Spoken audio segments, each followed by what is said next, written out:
आज हम कायिक प्रवर्धन की बात करेंगे। कायिक प्रवर्धन, जिसको बच्चों वेजिटेटिव प्रोपेगेशन भी कहा जाता है। Vegetative propagation. बच्चों, कायिक प्रवर्धन का मतलब होता है कि अगर पौधे के किसी भाग से, जैसे मैं बात कर लूँ जड़ से, तना से, पत्ती से या कोई और भाग हो, उससे क्या हो एक नए अनुकूल परिस्थितियों में नए पादप का जन्म हो जाए, तब उसी को कायिक प्रवर्धन के नाम से जानते हैं। और इस प्रक्रिया में पौधों का जो हिस्सा नया प्लांट बनाने में भाग ले रहा है, उस नए हिस्से को कायिक प्रवर्धक कहा जाता है, यानी वेजिटेटिव प्रोपेग्यूल। उसको हम बोलते हैं कायिक प्रवर्धक। कायिक प्रवर्धक, सिंपल इसको प्रोपेग्यूल या वेजिटेटिव प्रोपेग्यूल के नाम से जानते हैं। बच्चों, ये कायिक प्रवर्धन की घटना ये अपने आप हो रही है या इसमें किसी मानव का हस्तक्षेप है, उसके आधार पर कायिक प्रवर्धन दो टाइप का होता है।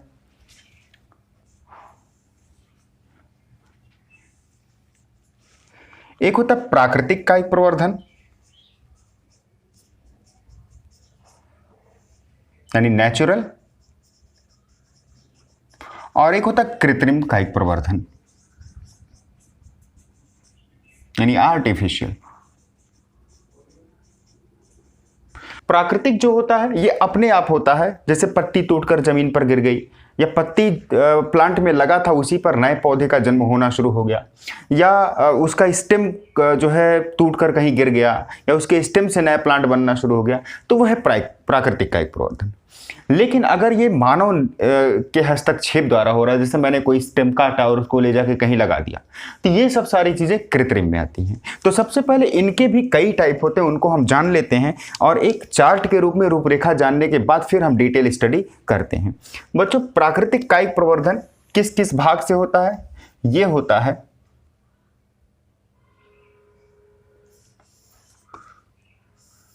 ये जड़ से हो सकता है,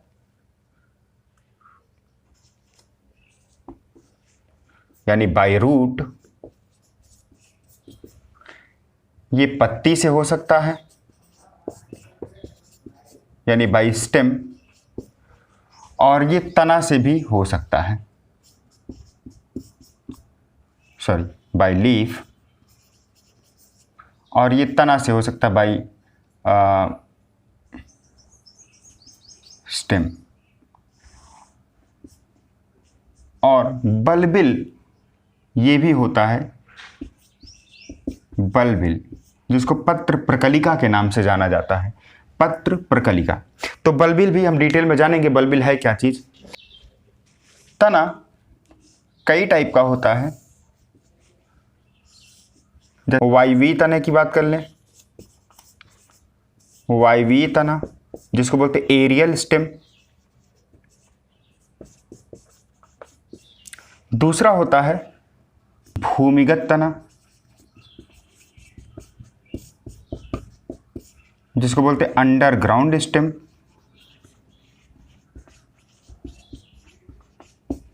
और होता है अर्धवायवीय तना,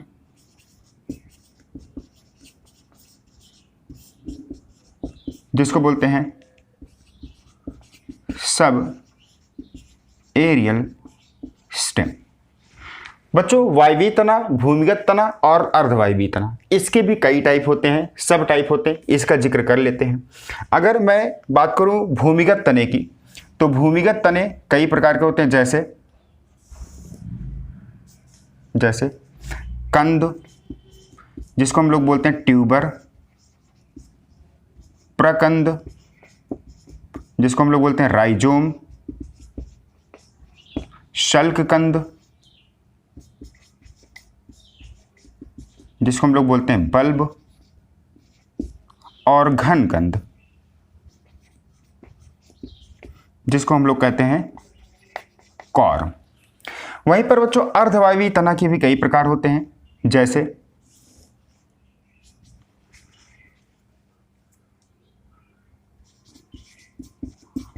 ऊपरी भूस्तारी, जिसको बोलते हैं रनर,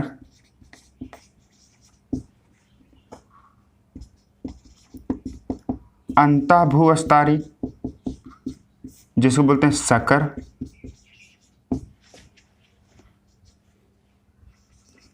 भूअस्तारी जिसको बोलते हैं स्टॉलन, और भूअस्तारिका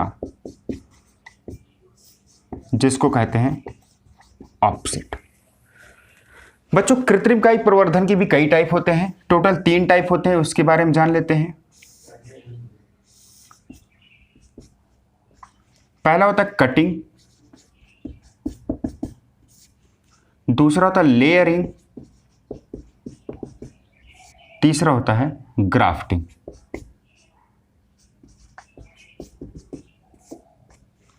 इन सब के बारे में हम डिटेल में चर्चा करेंगे। सबसे पहले जड़ों द्वारा कायिक प्रवर्धन की बात करते हैं।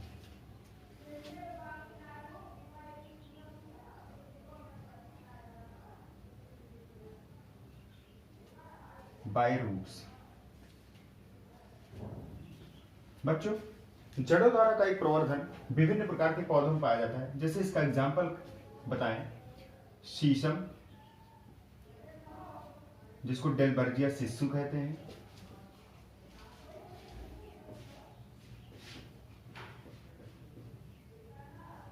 इसके अलावा शकरकंद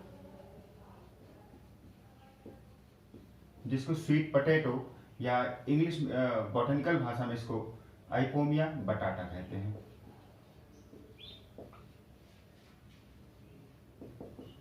इन सब में क्या होता है, इन सब में भी जड़ों द्वारा कायिक प्रवर्धन होता है, यानी इनकी जड़ों से नई कलिकाओं का निर्माण होता है और वही कलिका विकसित होकर एक संपूर्ण पादप का जन्म लेती है। इसके अलावा और सारे एग्जाम्पल्स हैं, जैसे मैं आपको बताऊं, अमरूद भी इसमें आ जाएगा, साइजियम गुआवा या सतावर और डहेलिया, ये सब क्या हो जाएंगे, जड़ों द्वारा कायिक प्रवर्धन के एग्जाम्पल हैं। पत्तियों द्वारा बात करें तो पत्तियों द्वारा कायिक प्रवर्धन कैसे होता है,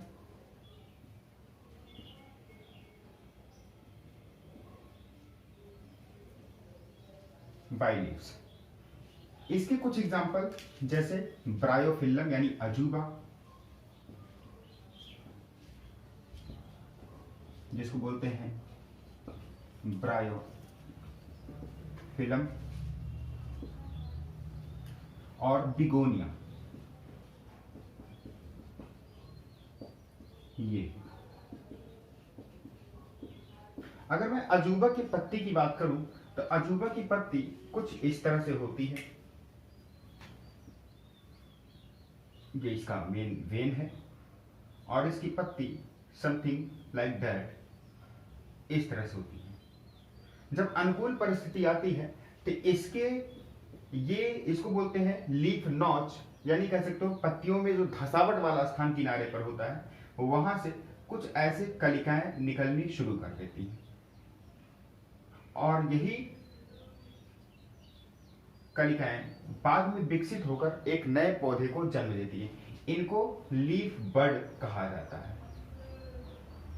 और यही लीफ बड परिपक्व होंगी, विकसित होंगी और एक नए पौधे को जन्म देंगी। अगला टाइप था बल्बिल,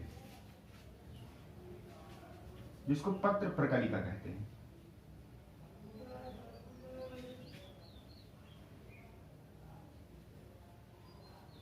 बल्बिल, बच्चों बल्बिल क्या होता है, ये एक एरियल बड होता है। मतलब क्या होता है, तने पर कुछ विशेष प्रकार की कलिकाएं या बड निकलती हैं और वही बड क्या होता है बाद में विकसित होकर एक नए संपूर्ण पादप का जन्म देता है। जैसे इसका एग्जाम्पल हो जाएगा अगेव, अगेव। इसके अलावा ऑक्जैलिस, जिसको खट्टी बूटी भी कहते हैं, खट्टी बूटी यानी ऑक्जैलिस, ये हो। अब बात करेंगे तनों द्वारा किस प्रकार से कायिक प्रवर्धन होता है।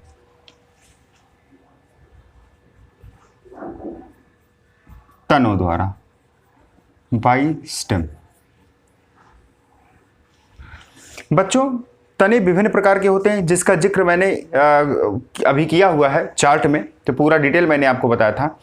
तो बेसिकली हमने तने को 3 कैटेगरी में बांटा था। एक था वायवीय तना, दूसरा था भूमिगत तना और तीसरा था अर्धवायवीय तना।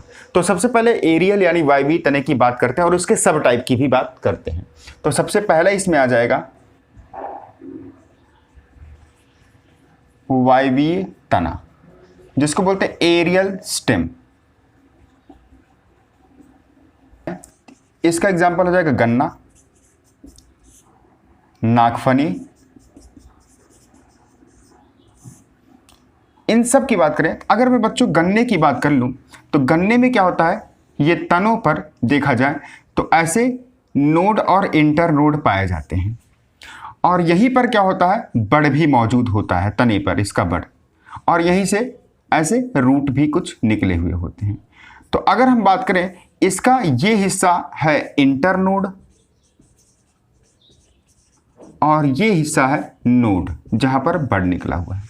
तो क्या होता है, जब तनों द्वारा कायिक प्रवर्धन होता है उस समय ये जो नोड होता है, इसी नोड से एक नए पौधे का जन्म हो जाता है बाद में। अब हम बात करते हैं भूमिगत तने द्वारा किस तरह से कायिक प्रवर्धन होता है। भूमिगत, जिसको अंडरग्राउंड स्टेम कहते हैं।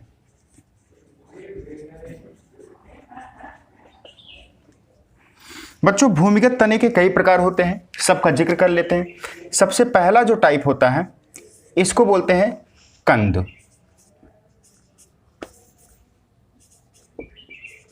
कंद यानी ट्यूबर। इसका सबसे बेस्ट एग्जांपल हो जाएगा आलू, पोटैटो। अगर आलू की बात करें बच्चों, तो आलू में क्या होता है, ये भूमिगत तना है, क्योंकि हमें क्या होता है, ऐसे यहाँ पर नोड्स देखने को मिलते हैं और इसी नोड्स पर क्या होते हैं, ऐसे कुछ कलिकाएं निकली होती हैं और यही कलिकाएं क्या होती है, बाद में विकसित होकर एक संपूर्ण पादप को जन्म देते हैं। एक्चुअली यहाँ पर ये जो कलिकाएं होती है इनको आई कहा जाता है। क्लियर। दूसरी जो टाइप होती है प्रकंद, जिसको बोलते हैं बच्चों राइजोम। इसका एग्जाम्पल हो जाएगा अदरक यानी जिंजर,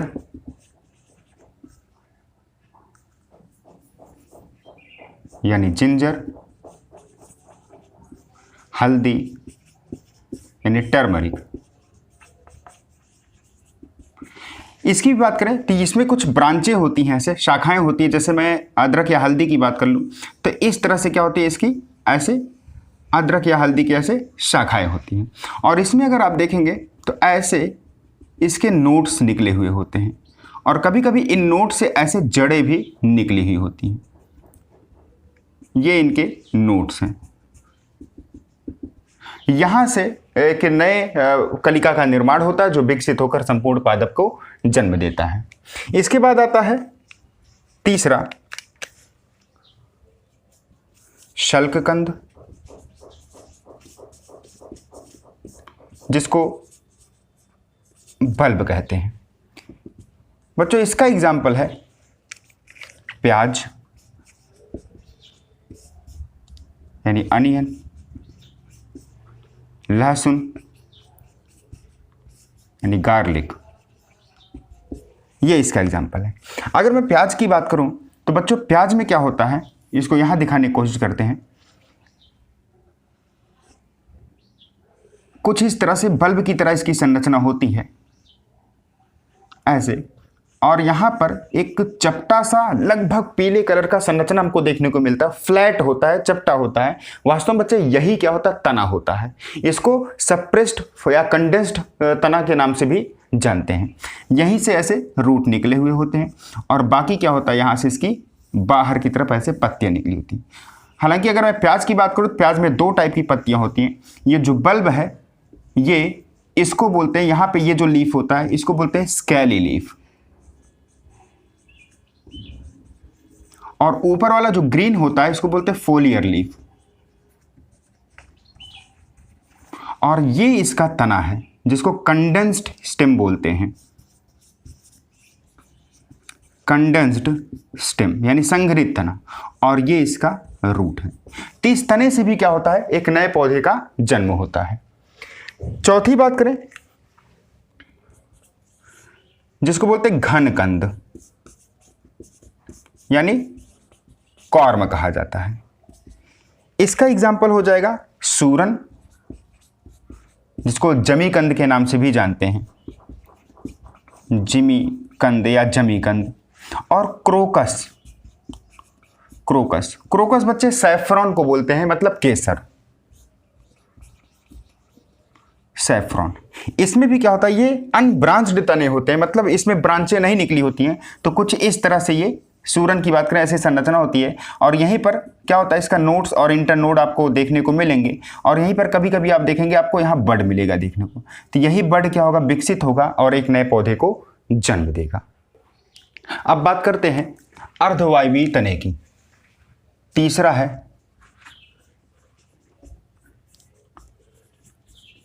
अर्धवायवीय तना, जिसको बोलते हैं अंडरग्राउंड स्टेम।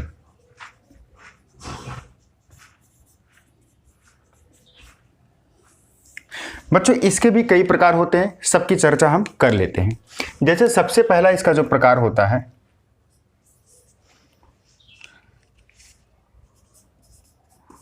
ऊपरी भूस्तरी, जिसको बोलते हैं रनर। इसमें एग्जाम्पल आ जाएगा, इसमें एग्जाम्पल होगा दूब घास, जिसको साइनोडॉन कहते हैं। अगर मैं दूब घास की बात करूं तो इसमें क्या होता है कि ऐसे इसकी हॉरिजॉन्टल ऐसे कुछ शाखाएं निकली होती हैं, तने निकले होते हैं, और हर तने पर नोड्स ऐसे मौजूद होते हैं ऐसे। फिर यहाँ से ब्रांचेस के निकलेंगे, इस ब्रांच पर भी ऐसे नोड मौजूद होगा, और कुछ कुछ नोड से ऐसे जड़ें निकली होती हैं, और वहीं से क्या होती है, ऐसे इसकी पत्तियां निकली होती हैं। तो इस तरह से यह है साइनोडॉन। दूसरी बात करें तो दूसरा हो जाएगा अंतःभूस्तरी,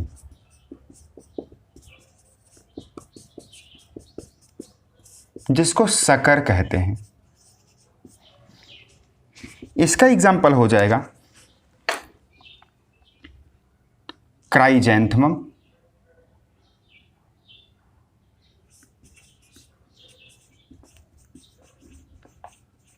क्राइजैंथमम को बच्चों गुलदाउदी बोलते हैं,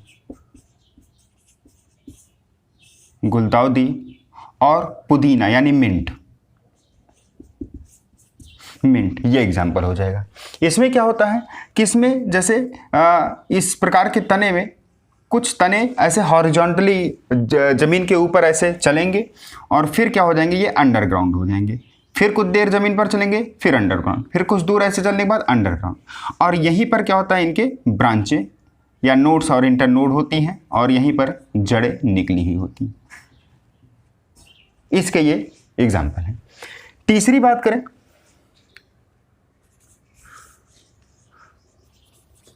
भूस्तरी, जिसको स्टॉलन कहते हैं। इसका एग्जाम्पल हो जाएगा स्ट्रॉबेरी।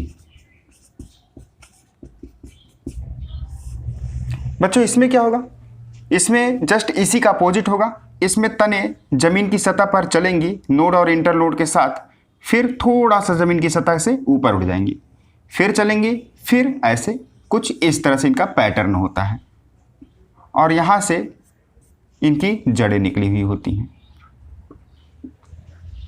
तो ये हो गया भूस्तरी। और चौथा है भूस्तरिका,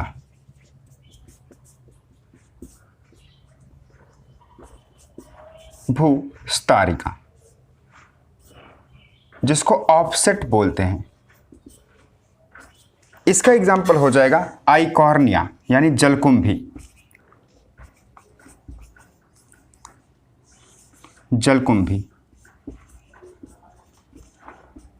आइकॉर्निया। इसको इंग्लिश में वाटर हाइसिंथ भी बोलते हैं, वाटर हाइसिंथ। जलकुंभी की बात करें तो इसमें क्या होता है कि ये इसका मांसल या ऐसे नोड होता है, ऐसे मांसल नोड होता है और हर नोड से क्या होते हैं, ऐसे जड़ें निकली होती हैं। मांसल स्टेम है, सॉरी, मांसल स्टेम होता है और हर स्टेम पर नोड और हर नोड से ऐसे जड़ें निकली होती हैं और यहीं से इसकी ग्रीन ग्रीन लीव्स निकली होती हैं। ये तो ये हो गया जलकुंभी। जलकुंभी की खास बात ये है, जलकुंभी बच्चों हमारे देश का प्लांट नहीं है, ये बाहर से आया हुआ था। प्लांट टोटल 2 टाइप के होते हैं अपने नेटिव के आधार पर, यानी कहाँ पर इनकी उत्पत्ति हुई है। तो उस बेस पर प्लांट 2 टाइप के होते हैं। एक होते हैं वो प्लांट जो विदेशों में पाए जाते हैं, वहाँ से बाहर अपने देश में लेकर आया जाता है उनको एग्जोटिक या विदेशी प्लांट कहा जाता है। और एक प्लांट ऐसा जो हमारे देश में जिसकी उत्पत्ति हुई है, इसको एंडोटिक यानी देशज प्लांट के नाम से जानते हैं। जो ये जलकुंभी है ये हमारे देश का प्लांट नहीं, ये बाहर से आया था। इसको एग्जोटिक अमेरिकन कॉन्टिनेंट से लेकर आया गया था और एज ए गिफ्ट लेकर आया गया था ये। तो ये बाहर से आया हुआ प्लांट है। और वास्तव में अगर मैं इसकी बात करूं तो ये सबसे पहले इसको बंगाल में लाया गया था और बंगाल के जलाशयों में इसको लगा दिया गया था। तो हुआ क्या था, इसमें वेजिटेटिव प्रोपेगेशन करने की इतनी अपार क्षमता होती है कि जिस जलाशय में लगाया गया था ये क्या किए, उस पूरे जलाशय में फैल गए और इस तरह से पूरे बंगाल के जलाशयों में और स्थानों पर ये फैलते हुए चले गए। ध्यान दीजिए, अगर जल की सतह पर ये उगते हैं और पूरे जल की सतह पर फैल जाते हैं तो अंदर जल से ऑक्सीजन को ये सक करते हैं, ऑक्सीजन को एब्जॉर्ब करते हैं, सोख लेते हैं। इस तरह से जल में ऑक्सीजन की कमी आ जाती है और इस ऑक्सीजन की कमी की वजह से जो जलीय जीवधारी होते हैं वो मारे जाते हैं। एक बात और, एक और क्या बात होती है कि जल की सतह पर जब एक लेयर सा बना लेते हैं तो इनका वायु से इस जल का कांटेक्ट टूट जाता है, तो बाहर से भी अब ऑक्सीजन इसमें घुल नहीं सकता है, साथ साथ सनलाइट भी अंदर नहीं जा सकता है। इस तरह से क्या हुआ, ये विभिन्न प्रकार के जलीय जंतुओं के मरने के लिए जिम्मेदार हुए। जलीय पौधे भी क्या हुए, इनके आगे टिक नहीं पाते तो वो भी मारे जाते थे। इस तरह से इन सब चीजों को देखते हुए इस जलकुंभी को बंगाल का आतंक कहा गया। बंगाल का आतंक, टेरर ऑफ बंगाल, या इसको महाविपत्ति, बंगाल का महाविपत्ति के नाम से भी जानते हैं।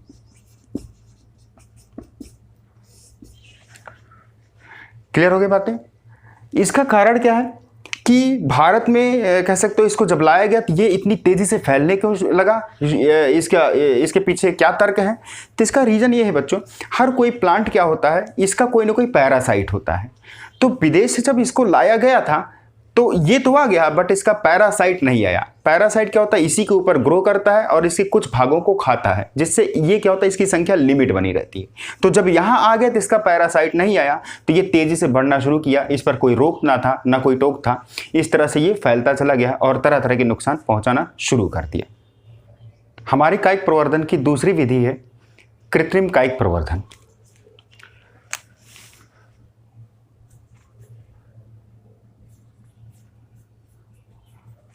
कृत्रिम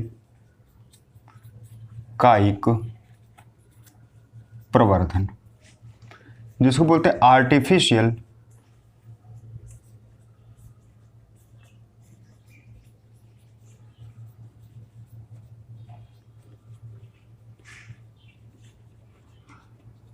वेजिटेटिव प्रोपेगेशन। बच्चों कृत्रिम कायिक प्रवर्धन कुल 3 टाइप का होता है, सबके बारे में जान लेते हैं।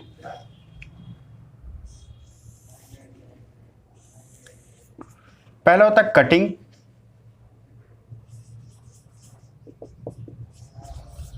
दूसरा होता है लेयरिंग और तीसरा होता है ग्राफ्टिंग।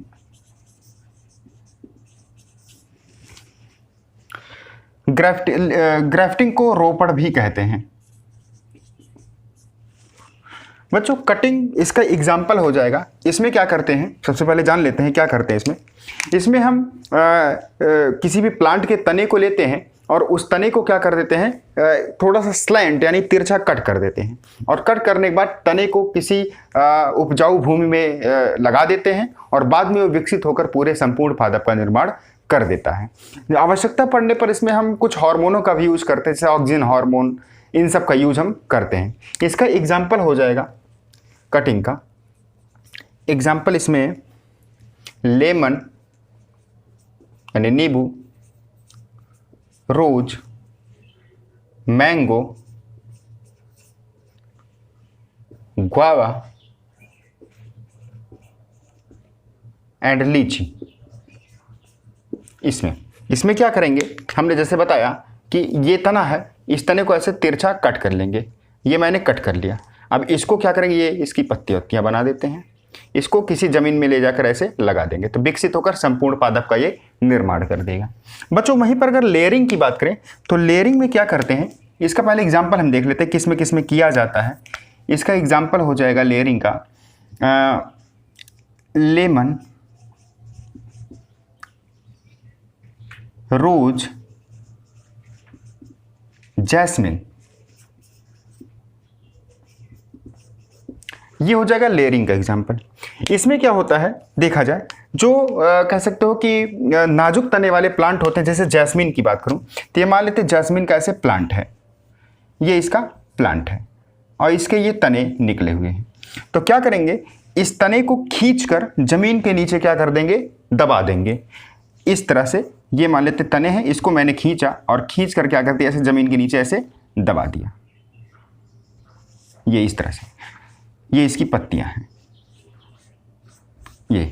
तो कुछ दिन बाद क्या होगा देखेंगे, यहां से रूट्स निकलना शुरू कर देंगे, और जब ऐसे लग जाएगा कि रूट निकलना शुरू कर दिया तब इसको मेन प्लांट से कट करके अलग कर देंगे, और इस तरह से एक नया प्लांट बनकर यहाँ पर तैयार हुआ।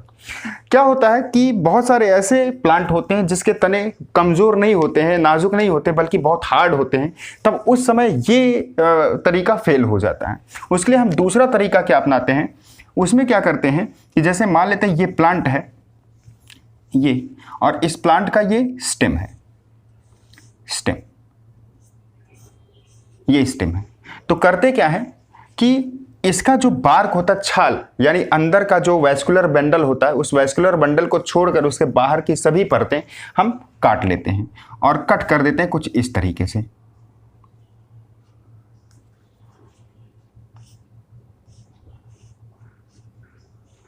इस तरह से, जिसको गर्डलिंग भी कहा जाता है, इस तरह से कट कर लेते हैं। और यहाँ पे कुछ कह सकते हो कि मॉस या कुछ और विभिन्न प्रकार के पदार्थों जैसे कुछ उर्वरक, इन सब को डिपॉजिट या बांध दिया जाता है ऐसे।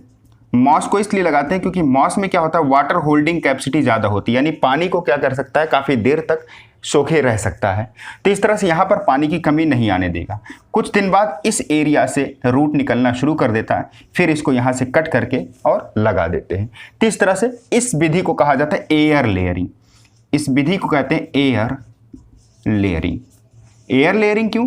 क्योंकि क्या होता है कि इसको मैंने ज़मीन में लगाया नहीं, बल्कि मैंने क्या किया है, इसको ऊपर ही मैंने इसमें जड़ निकलने के लिए प्रमोट किया हुआ है। तो इस तरह से ये एयर हो गया। इसी को हिंदी में बोलते हैं गूटी बांधना, गूटी बांधना। इसको सॉइल लेयरिंग के नाम से जानते हैं। ग्राफ्टिंग की अगर बात करें तो ग्राफ्टिंग का कुछ एग्जाम्पल हो जाएगा, किसमें किसमें हम ग्राफ्टिंग करते हैं। जैसे बच्चों एप्पल हो गया, इसमें कर देते हैं, वाटरमेलन, और कुछ सजावटी पौधे होते हैं जिसको ऑर्नामेंटल प्लांट भी कहा जाता है, ऑर्नामेंटल प्लांट्स, इसमें हम ग्राफ्टिंग करते हैं। ग्राफ्टिंग रोपड़ एक तरीका होता है जिसमें एक ही जात के दो अलग अलग वैरायटी के पौधे होते हैं, और इसमें एक पौधे का यानी एक वैरायटी के पौधे का जड़ वाला भाग लेते हैं और दूसरे वैरायटी वाले पौधे का तना वाला भाग लेते हैं, और दोनों को एक दूसरे के ऊपर आरोपित कर दिया जाता है, और आरोपित करके इसको सॉइल में लगा दिया जाता है। तो इस तरह से ये एक जो प्लांट एक होकर तैयार हुआ, इस प्लांट में दोनों प्लांट के क्वालिटी होंगे। जैसे मैं क्या करूं, एग्जांपल की बात करें रोज की, तो रोज में क्या होता है, कुछ व्हाइट रोज वाले होते हैं, कुछ पिंक रोज होते हैं। तो हम क्या करेंगे, इन दोनों को अगर एक दूसरे के ऊपर आरोपित करते हैं इस विधि के द्वारा, तो जो सिंगल प्लांट बनकर तैयार हुआ तो उसमें दोनों वैरायटी के फ्लावर निकलेंगे। इस तरह से एक टाइप से कह सकते हैं कि एक ही प्लांट में कई वैरायटी के फ्रूट्स हमको पाना होगा, कई वैरायटी के फ्लावर्स पाना होगा, उस समय इस तरीके का यूज करते हैं। इसमें क्या करते हैं, इसमें हम एक